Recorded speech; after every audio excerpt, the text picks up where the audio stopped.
an important part of my coaching practice with empathetic, purpose-driven women is addressing the in the midst experience of executive derailment, as well as the aftermath and effects of going through, again, what's called executive derailment. Other words associated with this are push to leave forces or forced resignations. If you can kind of piece these words together, the idea is that these are instances in which an individual is leaving a professional context not on their own timeline or on their own terms. They're in many ways being pushed out, forced out due to dynamics within their professional context that they do not have control over, but which are sort of circulating around them as a leader. And oftentimes it is a minoritized leader, someone who represents something different within an established leadership context that experiences this kind of executive derailment. And my work with women leaders focuses on the gendered elements of that. Typically, this dynamic involves really conflicting gender narratives around what it means to be a woman and what it means to be a leader within various professional spaces. These are typically leadership areas that have had traditionally male-centered leadership histories or dominant white male heterosexual norms. And when you have someone coming into a leadership space that looks different, acts different, has a different approach to leadership, a different worldview, this can oftentimes create resistance among those who are sort of the established status quo norms in a various professional context. So this is very common in spaces such as congregational ministry. I come out of the Protestant ordained clergy track. I was a pastor for 10 years, and this is something that's very prevalent among Gen X and millennial women clergy. It also is highly prevalent in higher education, which is still a highly masculinized leadership context, but with various efforts to increase inclusivity and diversity. We're seeing a lot more racial minorities, gender minorities, and women in these spaces, and they are experiencing this expulsion, this forced out feeling or pushed to leave forces. And typically it comes around this double bind expectation in which women leaders are at the same time being expected to promote relational, sort of interpersonal, feminine qualities, perhaps softer relational leadership capabilities, but at the same time, if they're in a leadership position, they are also expected to be agentic, making decisive moves and choices to move forward, a particular agenda in their organizational context. So when you have these two elements of sort of the softer relational,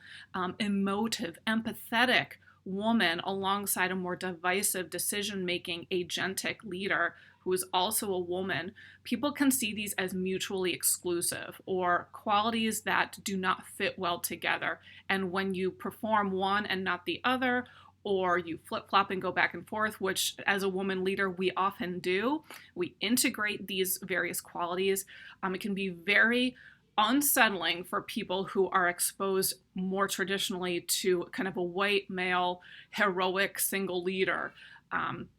it can be really challenging for women who are in these leadership spaces.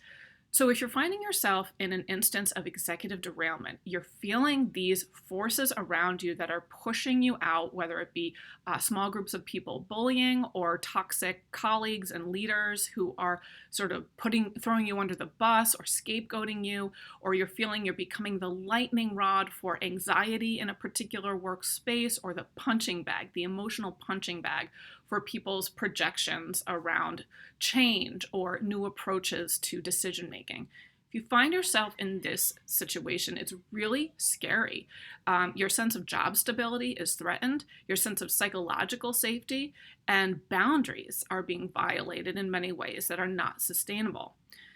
So if you feel this is happening, and on top of that, there are no really strong accountability structures, this is often the case when institutions protect toxic leaders, very much so in Protestant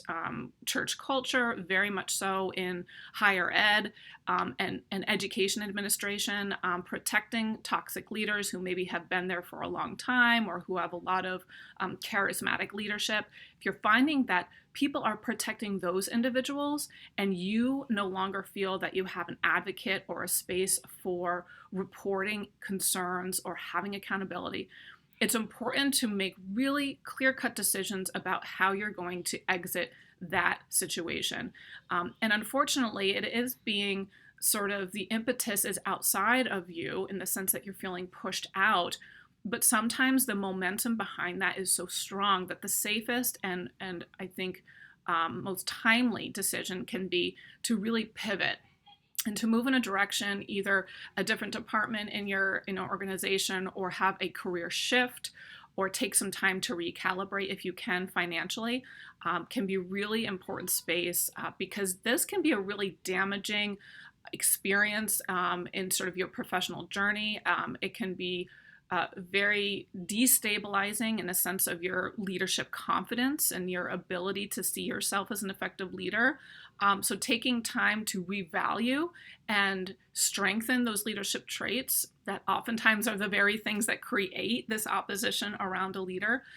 is really important as you reconstitute self, reposition yourself professionally, address the kind of toxic relationships that are around you instead of internalizing that criticism in a way that will further prevent you from moving forward in your career. So I encourage you, if you are experiencing these kind of dynamics, to really look inward and refine and reclaim the leadership strengths that you have and you bring, and do that hard work of cutting ties with toxic individuals and toxic organizations or career paths that no longer serve you. You will find probably a sense of grief in doing so in the immediate, but in the long run, you will be able to then move forward into a more sustainable space with relationships and colleagues that value what you bring.